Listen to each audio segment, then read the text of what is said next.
જેથી બાપ કહેવાય ગાંડો બન્યો એ સાહેબ દરિયો ગાંડો બન્યો અને વાણિયાનો વાણ હાલક ડોલક થવા માંડ્યું તેથી વાણિયો હતો જગડુશા નામનો ને વાણિયો પોકાર કરે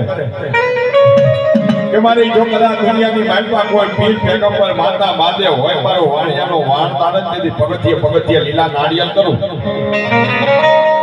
બાપુ માથા મૂકે ને એના નામ અમર થઈ જાય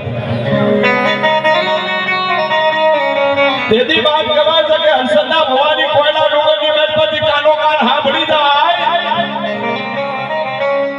અને હાલે મોજૂદ છે એ મંદિરનો ગઢ હતો ને એ ગઢને બાપ કહેવાય છે કે તોડી અને હર્ષના ભવાની બહાર નીકળી અને દરિયાની માલપા વાણિયાનો વાણ તારી અને કાંઠા લાઈન ઊભું રાખી દીધું અને તેથી વાણિયાએ જે વચન આપ્યું હતું પગથિયે લીલા નાળિયેર કરું જે તે લીલા નાળિયેર કરવાની વેળા થઈ છેલ્લા 3 પગથિયા બાકી રહ્યા 3 નાળિયેર ફૂટ્યા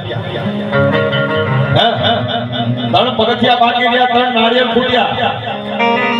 એટલે એ તો જીને માથા મૂકી દીધા હોય ને એના નામ અમર રહી જાય જગડુશા વાણિયાએ તેની પોતાના અર્ધનારી જીને પોતાના ઘરથી બાજ કહેવાય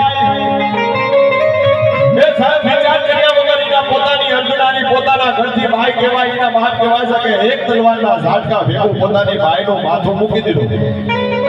એ સાહેબ 2 પગથિયા બાકી રહ્યા એ બીજા પગથિયા બાપ કહેવાય છે કે પોતાનો દીકરો આ દીકરો દુનિયામાં કોણે ના વાલો હોય આ દુનિયામાં દીકરા હવને વાલા હોય પણ દીકરાનું માથું મૂકી દીધું